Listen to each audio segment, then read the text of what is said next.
Muhammadiy tarbiya. Abu Talha Rasululloh sallallohu alayhi va sallamning ovozlarini zaif, kuchsiz holda eshitdim. Shundan u zotning och ekanliklarini bildim deydilar.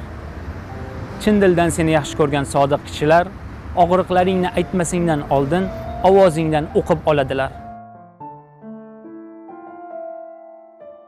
Biz haqimizda yaxshi gumonda bo'lganlarni Alloh yarlaqasin, rahim qilsin.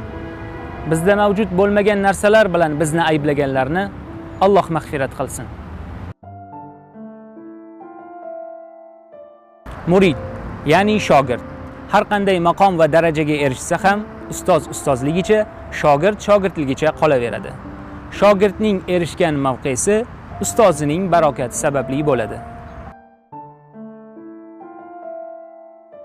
Agar bomdod namoziga uyg'onmasang, hayotingga bir nazar solganda, zudlik bilan uni ko'rib chiqib, isloh qilgin. Bomdod namozi munofiqlar uchun mashaqqat bo'lgani bois, Alloh taolo o'zining ahli va xos bandalarini bomdod namoziga uyg'otadi. Allohim bizlarni bomdod o'qiydigan xos bandalardan bo'lishni nasib qilgin. Rasululloh sallallohu alayhi va sallam jahannam odam bolasini yeydi. Faqat sajdalar asorati bor joylarni yemaydi.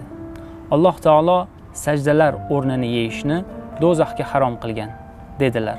Ibn Moja rivoyati.